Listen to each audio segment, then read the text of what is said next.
The story opens with an alien plummeting toward Earth, tearing through the atmosphere with incredible force. Deep in the forest, a hunter resets his trap after it snaps shut on a deer. As he releases the animal, the ground shakes violently. Something massive has landed. The air feels charged with a strange, unfamiliar energy. Instinctively, the hunter knows something isn't right. His dog runs ahead to investigate, but soon comes back limping, terrified, and bleeding. Alarmed, the hunter grips his rifle tightly, finger trembling on the trigger. At sunrise, a young girl named Renee is outside, burning her dead pet lizard. When she steps back into the house, her mother, Linda, is waiting in the living room. In the kitchen, Linda's boyfriend, Chase, confronts Renee about her attitude. Frustrated, Renee storms off to school. On the way, she notices a weird symbol carved onto her stepdad's car and scratches it off with a nail. At school, Renee struggles to fit in. During class, when the teacher asks about a man's suicide, she says he was just misunderstood and disconnected. Her classmates burst out laughing. He was alone. All right. During lunch, a boy named Gil tries to start a conversation with her, but she isn't interested. After classes end, Renee calls her mom for a ride, and Linda shows up almost instantly. As Renee gets into the car, a few classmates still mock her. Inside, mother and daughter talk about Chase, whose constant drinking clearly irritates Renee. Later that evening, Renee comes home carrying food for the family's pet snake. She hums a little tune to it while feeding. At dinner, Chase complains about finding a dead mouse in the microwave and blames Renee. She insists she used the oven, not the microwave. Already drunk, Chase throws chips at her in anger. Furious, Renee storms out and jumps in her bike and drives off to an empty spot to cool down. While sitting alone, she spots something chained to a truck, the same alien that crashed days earlier.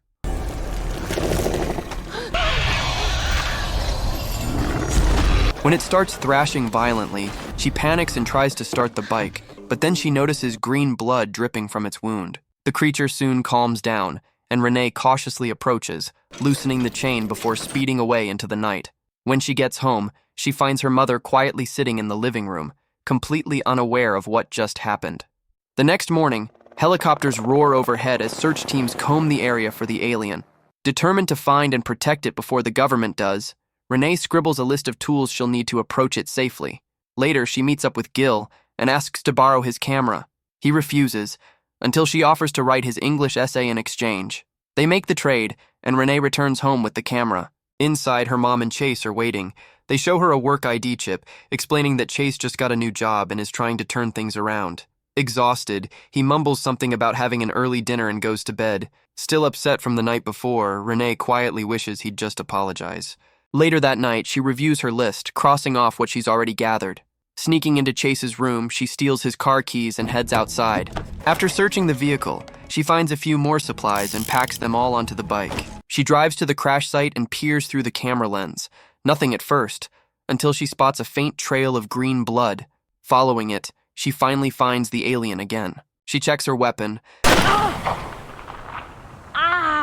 sets up the camera, and begins recording herself as she prepares to free it. But just as she reaches for the chain, the forest goes silent.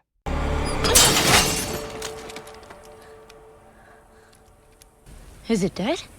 When she turns to grab another tool, something slams her to the ground. The alien leaps on top of her, its saliva dripping across her face. Panicking, she fights back and manages to break free. But instead of attacking, the creature just stares, curious. Slowly, something shifts between them. A fragile trust begins to form. Oh, no, it's hungry. Yum. You hungry?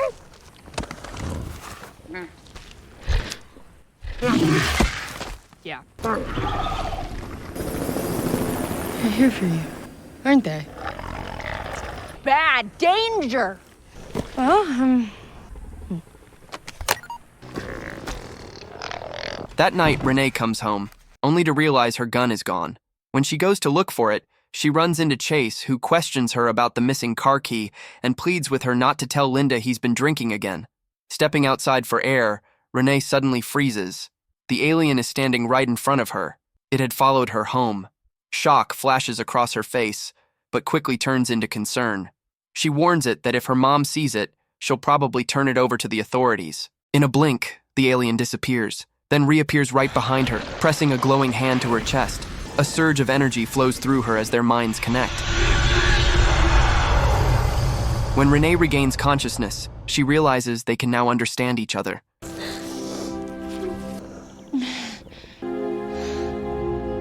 She quietly leads the creature into a hidden room beneath the house.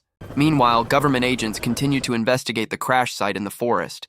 Keeping a watchful eye, Renee calls her mother to make sure she'll be home late, buying herself time to keep the alien a secret. Later that night, Renee spends time in the basement with it, learning that the creature doesn't eat regular food. Back at school, her teacher notes her absence. Instead of attending, Renee stays home, letting her pet Graham interact with the alien. When it grows restless, she soothes it with soft music, promising that it's safe with her.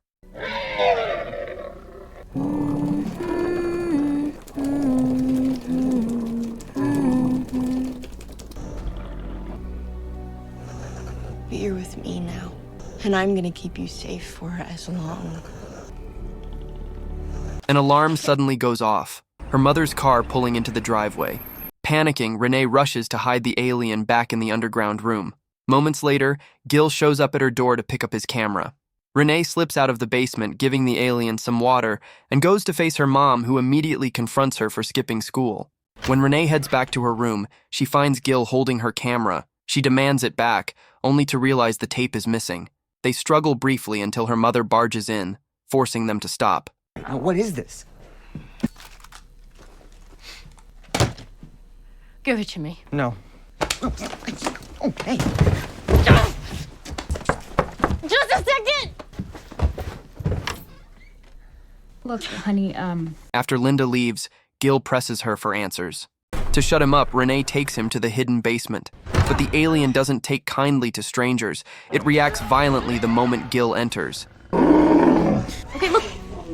No eating you.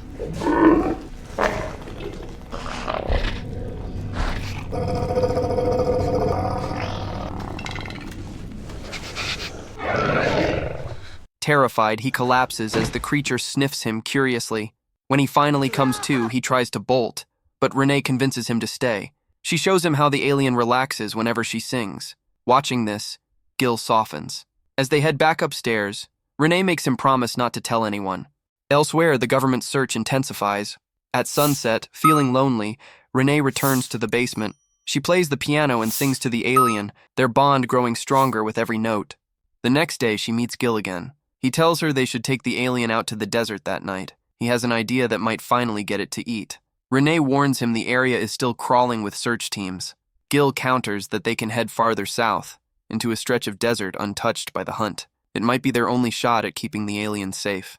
That night, under a dim moon, the desert air hums softly as Renee meets Gil at their secret hideout, the same place where they've been keeping the alien, now named Croak. The creature has gone out to hunt, giving them a few rare, quiet moments together. They talk, two broken souls bound by something strange and secret. Renee opens up, confessing that her dad's gone, and that's why her mom moved them to this forgotten place. Just then, Croak returns. Its long limbs shimmer under the moonlight as it carries back a chunk of meat. It offers it to Renee, but she gently refuses, uneasy about the gesture. Their eyes meet, human and alien, and for a brief moment, she feels both pity and something deeper. Gil steps closer, almost reaching out to hold her, when Croak suddenly lets out a deep, guttural roar that echoes through the night. It's not anger, it's a warning. Gil freezes, fear flooding his face. Without a word, he turns and runs. Renee stands trembling in the silence. Against all reason, she brought it home. The house was silent until a voice cut through the dark. Chase. He grabbed her arm harshly, accusing her of stealing his gun and sneaking out. You think I wouldn't notice? I know you took my gun. Now where is it? I don't know what you're I lost it somewhere in the desert.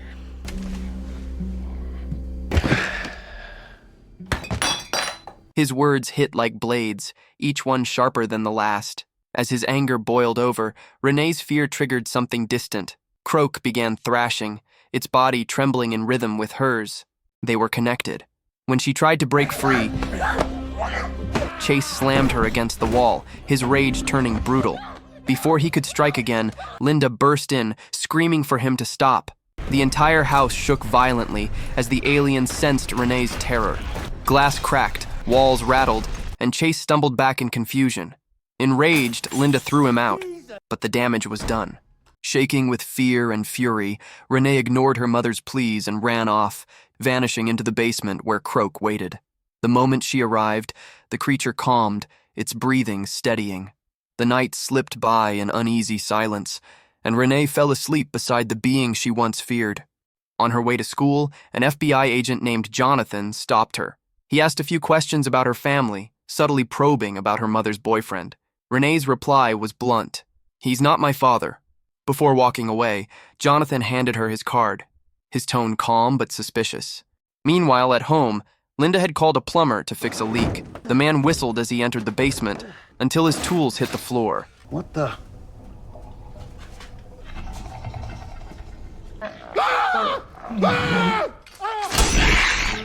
A monstrous hiss filled the air. Moments later, he was seen speeding off, hands bleeding, eyes wide with terror. He didn't see the truck until it was too late. At school, Renee stared at the officer's card, dread weighing heavy in her chest. That evening, stepping off the bus, she passed a crash site, the plumber's van mangled beyond repair. Moments later, Linda appeared, pale and shaken, and quietly drove her home. In the car, the silence broke. Renee exploded, blaming her mother for everything, for moving, for her father's death, for the mess their lives had become. Linda's grip tightened on the wheel, tears welling in her eyes. She pulled over, too broken to continue, and stepped out, leaving Renee alone. Driven by guilt and anger, Renee raced to the basement and froze. Drops of blood led her to Croak, its body glistening with greenish fluid. It was hurt. Without hesitation, she cleaned its wounds, whispering that they'd leave soon, before anyone else got hurt. Days later, under the scorching desert sun, Renee and Croak trekked across the dunes, searching for a way out. Her phone rang. It was Gil. He begged her to meet him at their old spot. She agreed, voice low and weary. Riding her bike, she arrived first and hid Croak beneath a rocky formation. When Gil appeared, anxiety filled his eyes. He confessed someone had threatened him, that they knew about the creature. In return, Renee opened up about her father's death, the pain she'd never escaped. That night, she quietly returned home, wrote a letter to her mother, and left it on her bed. Before leaving, she set her pets free. A silent goodbye. But as she climbed into the car, Chase appeared again, dragging her back toward the house. Knew you took my keys. At the same time, government agents and police were closing in on the desert, hunting for Croak. Seeing the chaos, Linda screamed for Renee to run, right before Chase struck her down. In the distance, Croak sensed her danger. It charged across the desert like a storm. As Renee struggled to escape, Chase raised his gun until Croak appeared from behind and devoured him whole. Renee screamed for it to stop, but the creature vanished into the sand. Moments later, Gil arrived, pleading with her to give up the alien. "I told them," he admitted quietly. "They're coming." The betrayal hit harder than anything she'd ever felt. Within seconds, government agents closed in around her. Jonathan stepped forward, his eyes cold and unreadable. When Renee tried to run, he fired a shot at the bike beside her, forcing her to stop. She was captured, bound in restraints, wires attached to her body, machines scanning her mind. The monitors flickered, and the agents discovered her deepest fear. She was psychically linked to Croak. To draw the creature out, they started torturing her. Electric shocks, screams, pain, and it worked. From miles away, Croak let out a roar and charged toward her, tearing through barricades and bullets until it reached the facility. But before it could reach her, it was caught inside an energy field. Renee cried helplessly as they sedated her and dragged the alien away.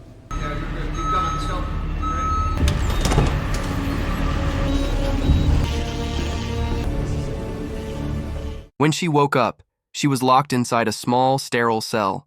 Her mother, desperate to find her, searched everywhere until she too was caught. Jonathan faced Renee coldly. "It's a federal crime to harbor a dangerous extraterrestrial," he said flatly. Renee spat in his face. Moments later, another agent named Brown whispered something to Jonathan. "An order." They dragged Linda away despite her pleas. Before she was taken, she pulled out Renee's letter and whispered, "You were right about everything." Meanwhile, alone and broken, Renee tried to hurt herself, knowing the pain would reach Croak. Jonathan and Brown rushed in to stop her. In the struggle, she bit Jonathan's arm. Suddenly, alarms blared. Lights flickered. Croak had escaped. The entire facility plunged into chaos. Soldiers running, sirens screaming, and then silence. Croak emerged from the shadows, glowing faintly, eyes burning with rage. Jonathan and Brown aimed their weapons, but in a split second, Croak hurled them aside like rag dolls.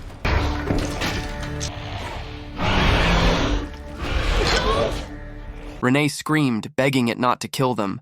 Shaking, she grabbed the exit key from Jonathan's belt and ran, Croak following close behind.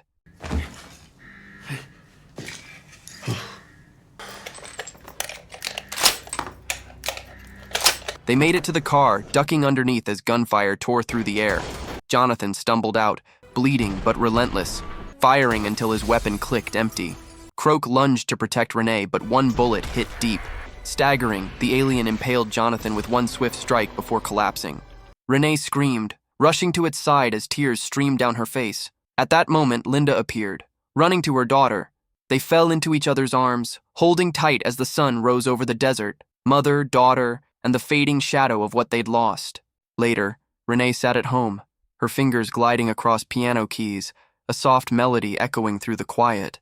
Somewhere far away, deep inside a dim lab, Croak lay trapped in a containment chamber, weakly growling as scientists surrounded it. The bond between them wasn't broken, just silent. That's how it ended.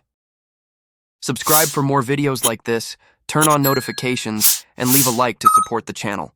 Thank you for watching.